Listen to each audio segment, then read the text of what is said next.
Hey guys, hope everyone's having a wonderful, chilly, no it ain't chilly, it's daggum cold, Thursday night here. It's 20 something right now in North Carolina where I'm at. It's going to drop down to teens tonight.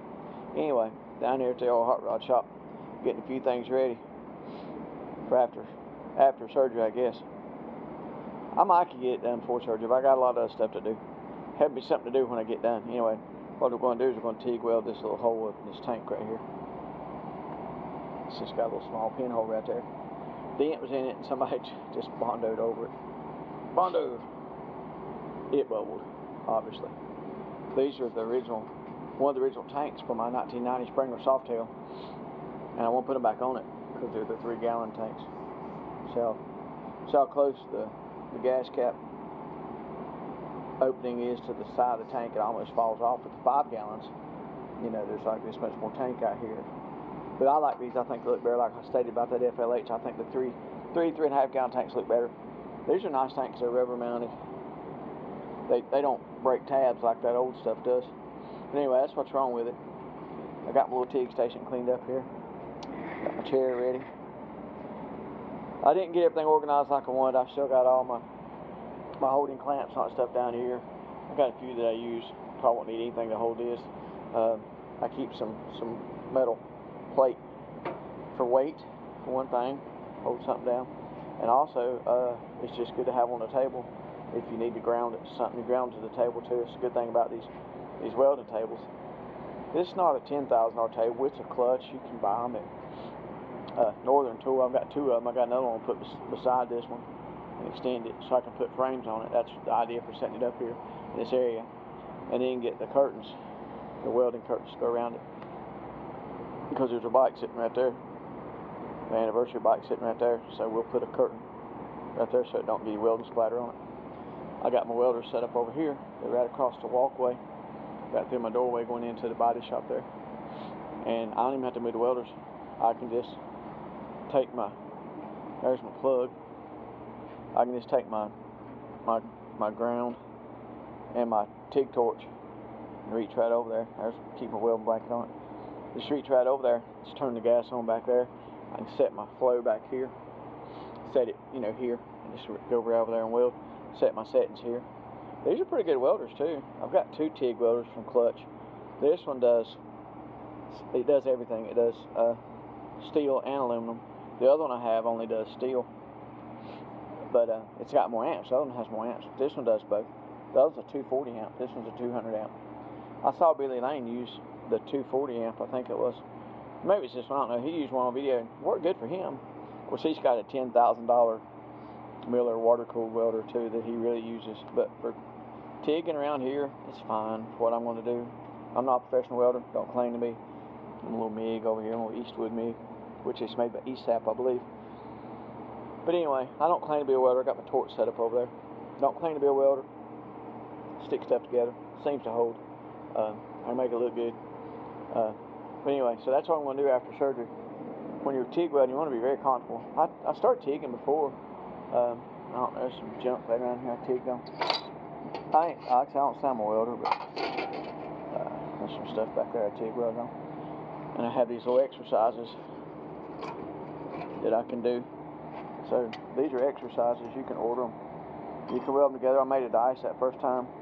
Or you can weld it together and make a box. The object of it is to weld it together.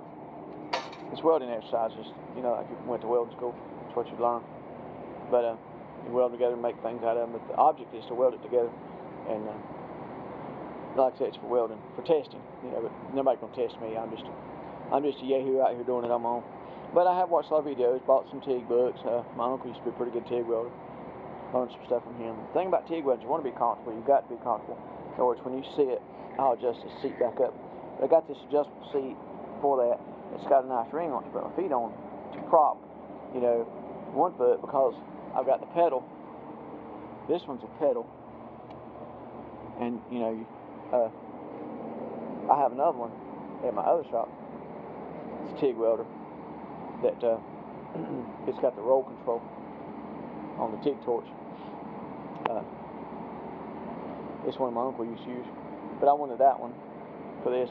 And I'll also use it for my MIG table too. It's perfect for anything. Ground that to it, you know. It's something like this, you have to ground it separate. It's just so much paint on it. It's not a big area, you know, to ground to. But anyway, so hopefully, once I'm healing, get back down here and do this. I kind of taught myself how to TIG while I was healing one of those last surgeries. Bought the welders and didn't have my station set up. But now I got my station set up. Everything just seems to be a little harder for me to get done. I don't know. I do this, I do that, and then I have to stop surgery or something. Seems like something medically all the time. Hopefully this is it though. Maybe this will take care of me. I hope, man. I'm ready to just work. You know, just work. That's all I want to do. I want to work all day in my shop and then come home and work here on bikes at night. You know, I got a pretty good gig. I'm pretty happy in life. Hopefully this is just another stumbling stone, maybe the last one, hopefully. But anyway, so once I'm in the healing process, I can hobble around. I'm going to come back down here and TIG weld that hole up. And it won't take a couple seconds to do it, a couple minutes. And like I said, I could probably get it done beforehand, but I'm going to save me something to do. I'm lining up some light stuff I know I can do on my own without help moving something or something like that. Because he said I'd be on light duty again 4 to 6 weeks, which I never started lifting before from the last hernia that I had 7 months ago. I never started lifting anything not heavy. But anyway, so, you know, I appreciate everybody's thoughts and prayers I have. So many people reach out to me. So many people mention me to their church. You don't know what a blessing that is, you know. Put me on prayer list. You just don't know how that makes you feel, you know. I turn the camera around and thank everybody personally, but I don't know how to turn it around on video. So go look at a gas tank while I talk. Anyway, like I said, I had people, huge outcome and pouring of people, you know, huge pouring of outcome of people while I'm trying to say. A lot of people were praying for me, dang it, and I appreciate it. Thanks. Everybody have a great evening. And we shall see you later. Remember to like, share, and subscribe on my YouTube channel. I'm not trying to do it for money. I like to teach people something. I'll set up about this TIG too, you know.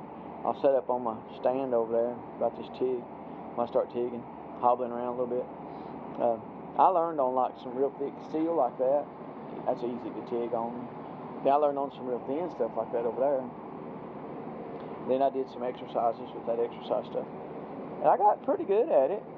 I'm probably rusty now. I just hadn't done it in 6 or 7 months. And I never got to be, you know, professional at it. But I made stuff stick and it looked good. You know, I run some decent beads and I run some crappy beads. I stacked some coins and I made some messes. But, you know, that's how you learn. But anyway, and I think I'll be a lot more comfortable in here with my station. But before I didn't have a chair. I didn't have my table set up and all that stuff. The thing about TIG is, like I said, you've got to be comfortable because it is so slow and meticulous, you know. It's almost like an art form, you know. But anyway, so, you know, that's how things are going. Hope everybody has a good evening. Remember, like, share, subscribe, stay warm. If you have any outside animals, bring them in. See ya.